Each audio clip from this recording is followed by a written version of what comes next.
I first picked up the Insta360 GO 3S over a year ago, as I was moving from Hong Kong to Thailand. At the time, I wanted to document my last few weeks in Hong Kong and was interested when I saw the world's tiniest 4K camera, something I could wear without feeling bulky or intrusive. I even tried a magnetic neck mount for my phone once, but it felt awkward, uncomfortable, and honestly, it drew too much attention. And in general, I don't like wearing things anyway. That's why the 3S appealed to me right away. Using the magnetic pendant under my shirt made it feel almost invisible. It let me capture POV moments in a way that felt natural. Recently, Insta360 introduced the GO Ultra. Now, the Ultra is not a replacement for 3S, and I kind of understand why. On the surface, they look similar, but they're not the same. The 3S only had built-in storage, while the Ultra finally added a memory card slot. I never had an issue with internal storage myself, but I get why people did, especially if you're traveling for weeks without a laptop or a tablet. Swapping cards just makes more sense. The real reason I got the 3S though was to document my last weeks in Hong Kong and to push myself to shoot more vlog and POV content. For that, it worked beautifully, but it had a few weak points. Low light was the biggest one. Even though Insta360 claimed improvements over their predecessor GO 3, at night the GO 3S just couldn't keep up. That's where I'm excited to see what the Ultra can do with its much larger sensor. Focus was another issue with the GO 3S. The GO 3S uses a fixed infinity lens, and when I handheld it for vlogs, my face often came out soft. To get sharper results, I had to mount the camera further away. The Ultra uses infinity focus as well, but the lens is wider, and that might help keep my face sharper when I'm holding it out in front. Of course, the larger sensor could exaggerate the problem, so I'll have to see how it balances out. To push the camera further, I also picked up basically a macro lens. That lets the Ultra focus up close, throwing the background out of focus and creating a really unique shot. As a freelance photographer and filmmaker, I often wanted to mount a tiny camera inside factory machinery or different places to capture unusual perspectives in an industrial setting. The GO 3S wasn't flexible enough for that, but with the Ultra and the macro lens, those kinds of shots finally seem possible. For now, I'm keeping both cameras. The 3S is still smaller, and I think it's better for lightweight setups like a cap mount, as long as there's good light. But for low light performance, wider framing, the Ultra feels like the next step forward.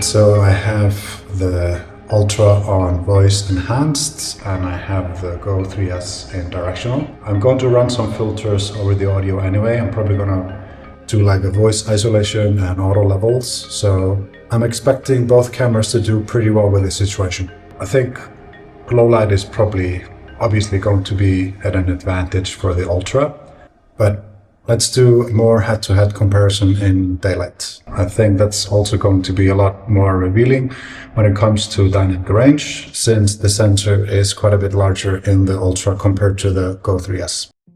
In practical terms, the Ultra sensor area is roughly 50% larger than the GO 3S. To be exact, 52.7% larger. Both lenses share the same fixed aperture of 2.8, but with a larger sensor, the Ultra should perform noticeably better in low light and potentially deliver more dynamic range.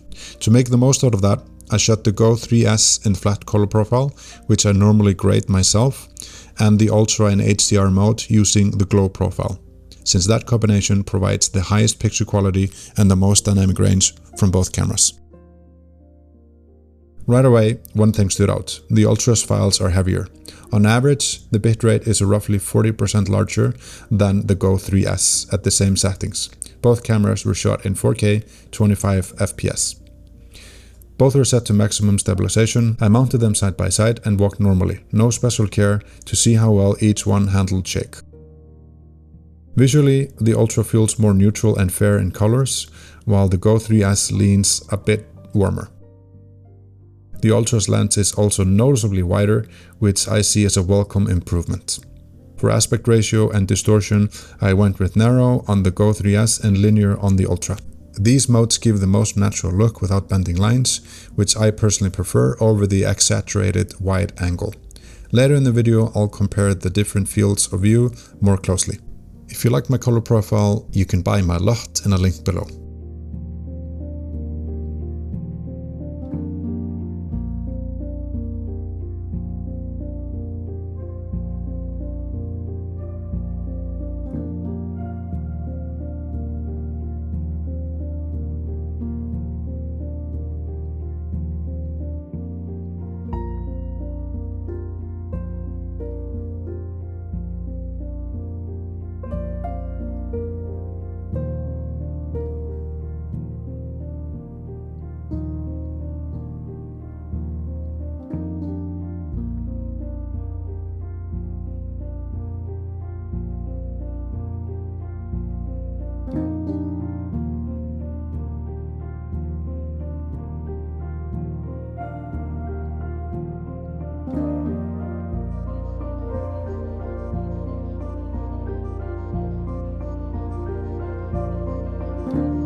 Alright, these are my first impressions. I've had the camera for about 2 days now. I'll be making a whole bunch more content moving forward with this camera, including audio. If you notice, I'm using a DJI mic, and I might even pick up the mic Air from Insta360. See how it compares. Alright, thanks a lot for the watch. Consider subscribing to the channel, consider liking the video, or even picking up my lot in the bio below. Thanks a lot, guys. Take care. Bye.